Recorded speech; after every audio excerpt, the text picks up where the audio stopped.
welcome to the deep dive. Yeah. Where we take all those things you're really curious about and like we break them down into the key takeaways, and the goal is to make you well informed. Absolutely. So for this deep dive, listener, you shared a pretty fascinating source with us. It's a YouTube video transcript. The title's a little bit of a mouthful.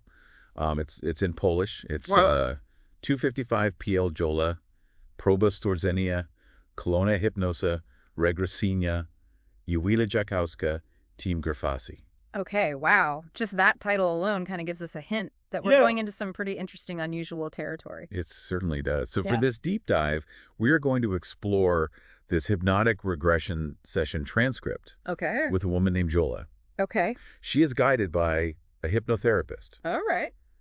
And we're going to try to unpack the main themes and potential insights. Right. And some of the things we're going to look at are past experiences, emotional blockages, which we hear a lot about, and a really extraordinary claim about a clone. Now, having a transcript, that's pretty good because it gives us like a really detailed, unfiltered view into her experience, into the hypnotherapist techniques. Absolutely. It's rich, rich material. Yeah, and to help us understand this complex material, we have our expert. Well, I'll do my best. Let's dive right in. The transcript starts with Jola in the early stages of hypnosis. Okay. And right away, she mentioned something I think a lot of people can relate to. She's been crying more often recently, which is a change for her. Okay, so that increased emotional expression, that could be a sign of, something shifting, something surfacing, emotions that might have been held back before. It's often like a sign that something's bubbling up. Absolutely. Now, as the hypnosis continues, she begins to report some pretty intense physical sensations. Okay. Her heart is racing. Her left side feels hot. Her head feels hot, especially her left side and ear. And she's got some discomfort in her solar plexus. The solar plexus, that's, often thought of as like a major energy center in the body, associated with your emotions, power, intuition. Right. So all that heat and the racing heart, that might indicate like a bunch of energy being activated right there, potentially linked to those emotions that are being stirred up. And she does say that the strongest sensation she feels is right in the solar plexus. Okay. And interestingly, the hypnotherapist identifies her primary way of processing things is through feeling or sensing. So it seems like these physical reports are really her direct way of processing what's happening. So, listener, that's something to really keep in mind. Her body's like a primary channel for her to access and understand, even in this altered state. Exactly. So then the heat that she's feeling, it starts to spread throughout her body, even down to her feet. Okay. And this is where it gets really interesting. Okay. When the hypnotherapist tries to kind of direct the energy to leave her body, it doesn't work. In fact, she feels it even stronger. So that resistance, that could, indicate that this energy is not something to just push aside. Yeah. It might be tied to something deeper, something that needs to be, acknowledged and understood, not just suppressed. Right. Kind of like silencing an alarm doesn't address the process. Exactly. So Joleo's immediate feeling is that she's closed off. And she describes a sensation of her subtle body being closed off and this whirling sensation specifically on her left side.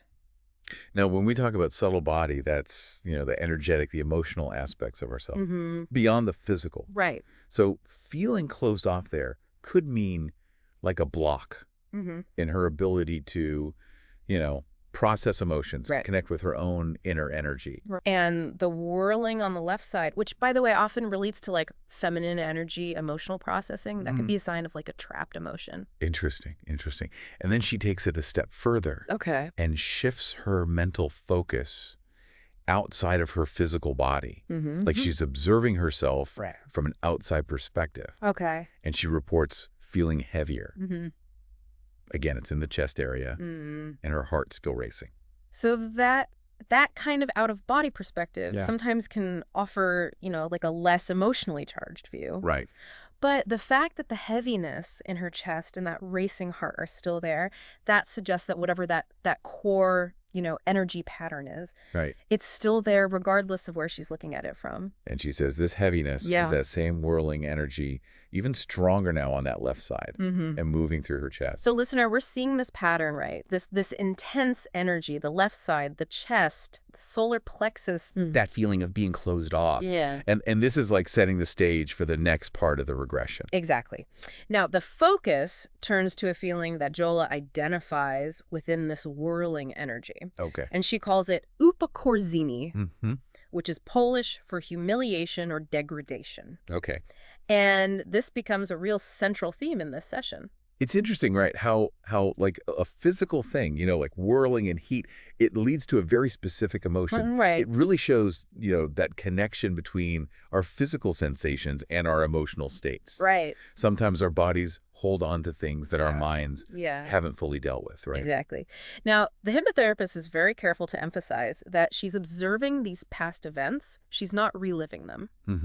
Which is very important in regression work to prevent re-traumatization. Right. And then she's guided to the origin of this humiliation, the first moment in any lifetime where she felt this feeling. Okay, so this technique, it's often used to kind of uncover that root cause of a repeating, emotional pattern. Right. So the idea is if you find that initial experience, then you can understand it and release the energy that's attached to it. And she reports feeling something very deep. Wow.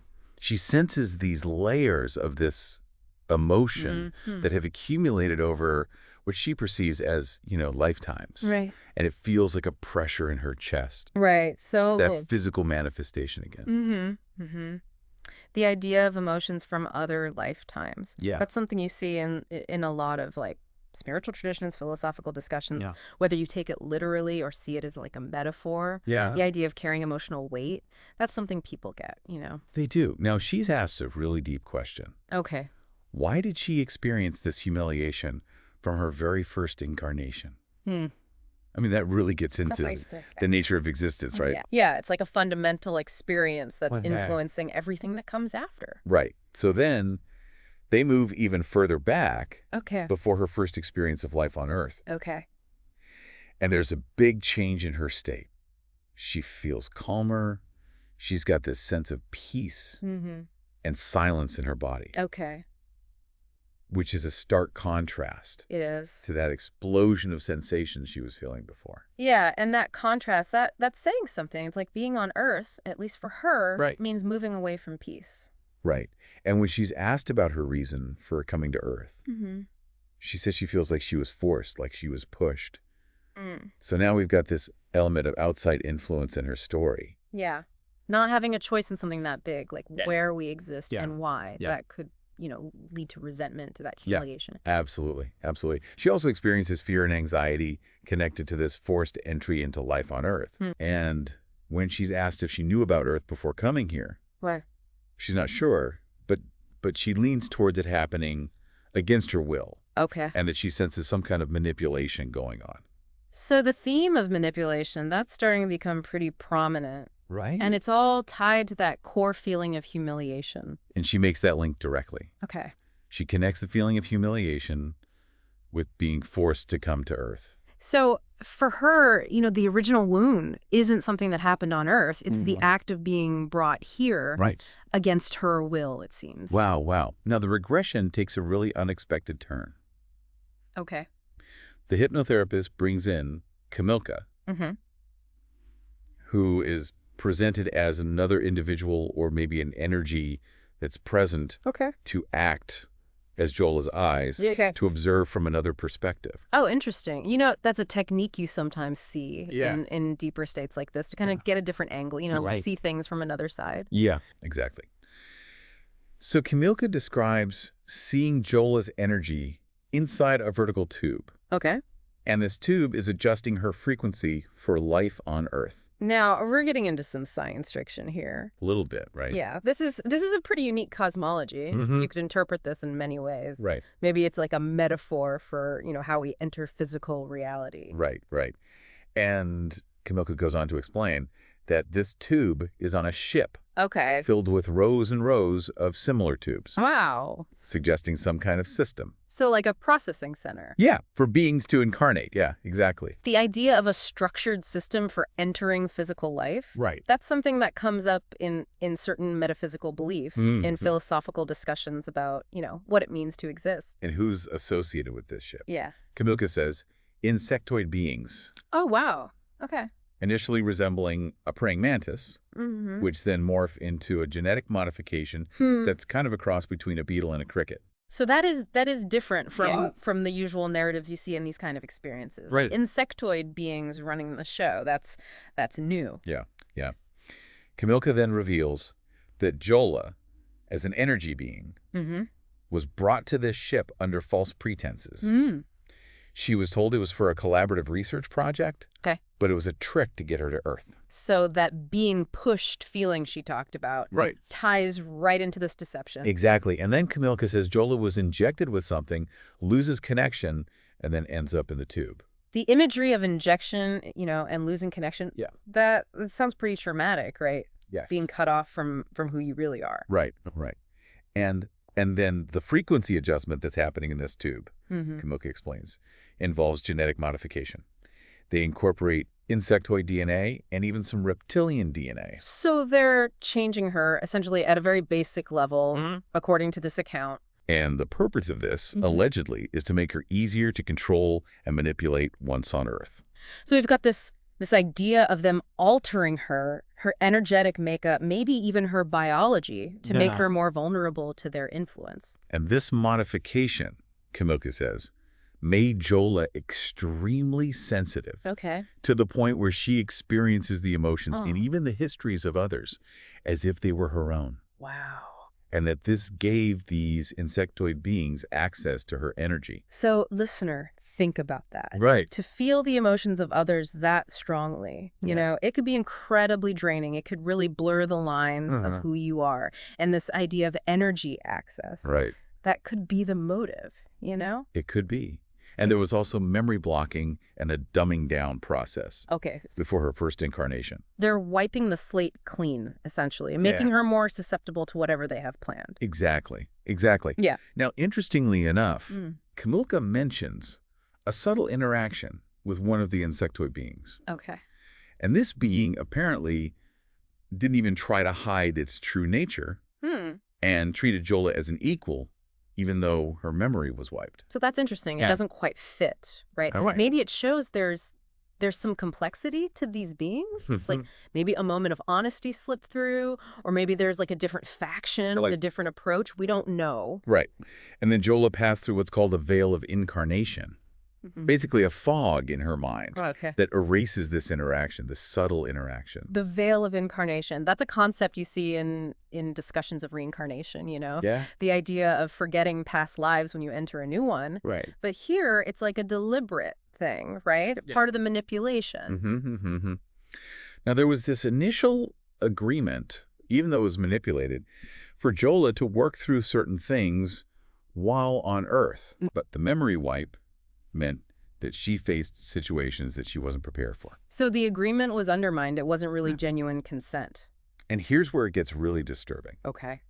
The manipulation involved her experiencing this extreme degradation in her very first incarnation as a young boy, maybe with intellectual disabilities, who was treated like a pig, like eating with them in the mud. That's heavy, It is. And it ties directly back to that core feeling of humiliation. It does. And this theme of degradation and humiliation, it continues for 5 incarnations. Wow. Including her current one. So it's like this pattern was set in motion from the start. So listener, the idea of repeating this theme across multiple lifetimes, that points to something deep, something that needs to be addressed. And here's where it takes a really shocking turn. Kamilka reveals that Jola's energy was actually being used to create an energetically formed clone. This is the big one that we saw in the YouTube title, right? Exactly. This is wild. It is. Yeah. This clone, it's meant to be sent to Earth as a seemingly normal being. But it would be powered by Jola's energy. So she's like a battery, essentially. Right. An energy source. Unwittingly, yes. This idea of an energy clone Right. raises some serious questions. It does. About consciousness, ethics. Right. It's getting deep. It is. And the clone was meant to be like AI, able to process information, read emotions, and all of this would be based on Jola's experiences in her different incarnations. So taking her life, her experiences, and using them as a blueprint is pretty creepy. It is. And they planned even more incarnations for Jola. Oh, wow. Just keep fueling this clone. It's like nonstop exploitation, Right. Total lack of autonomy. So we see this long-term plan, and she's just a cog in the machine. Right. Yeah. Now, after this, they shift to releasing those blockages and negative energies. Okay. So Jola tries to create a portal to let go of this energy, but she gets a headache. Headaches during energy work, that can mean, resistance, something big is being stirred up. And this headache is linked to a fear of poverty, which seems to be tied to past lives. Okay. And she agrees to let go of this fear.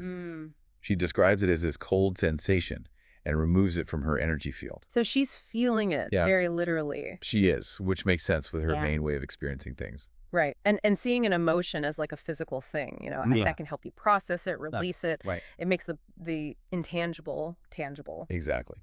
And then Jola identifies something called a roback. A roback. It's Polish for like a worm or insect-like entity. And it's in her abdomen. Okay. So given the whole insectoid thing earlier, it's pretty striking. Yeah. Like a lingering presence, maybe. Right. So this roback is removed, and it's described as like giving off low frequencies. Okay. Negative emotions. Drawing in sadness, humiliation, poverty, even illnesses. So basically all the stuff she's been struggling with. Yeah. And the energy that this roback was pulling in, it was being used for manipulation, both of her and by her. Both. Huh. Yeah. The transcript talks about a duality. That's complicated, listener. Like a feedback loop where the energy's messing with her, making her do things. Yeah, or act in ways that support their agenda. Unknowingly, yeah. Exactly, yeah. And she feels this connection, this influence from other people through this manipulated energy.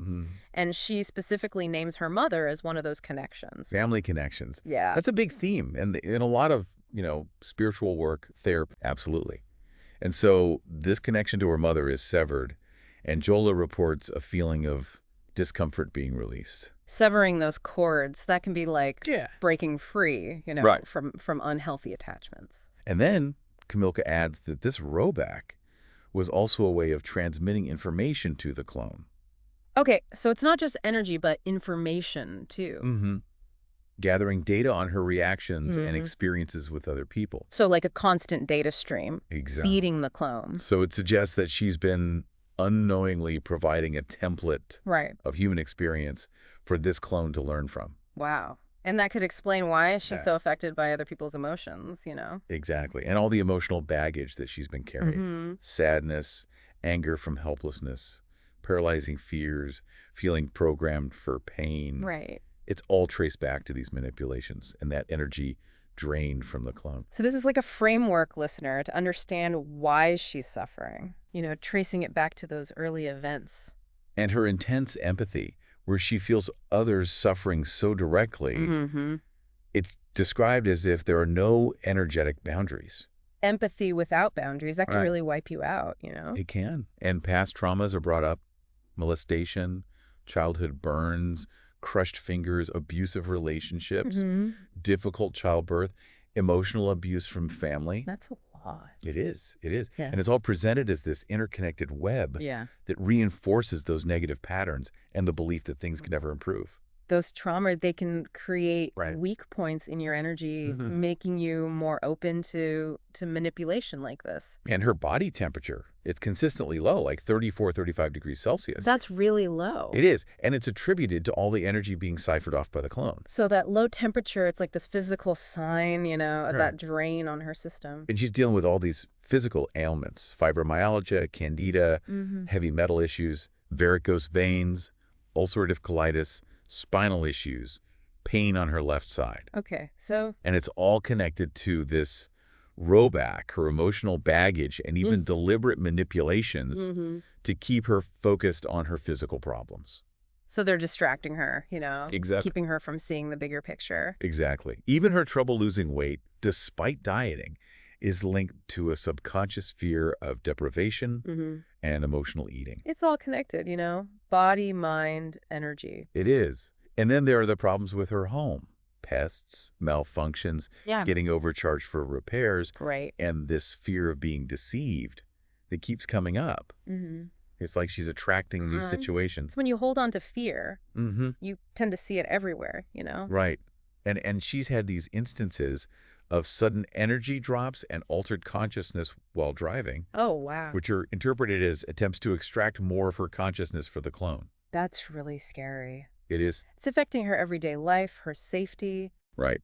And past attempts at healing, things like Kambo ceremonies, psychics, Kundalini activation, energy clearings, they haven't had lasting positive effects. If that underlying manipulation was still happening, then those things, they might not be enough, It's like putting a Band-Aid on a broken leg. Exactly. And then there's this negative experience she had with a previous hypnotherapist. Okay. Which is described as an energetic attack to stop her progress, similar to the interference she was experiencing in this session. So they're fighting back, it seems.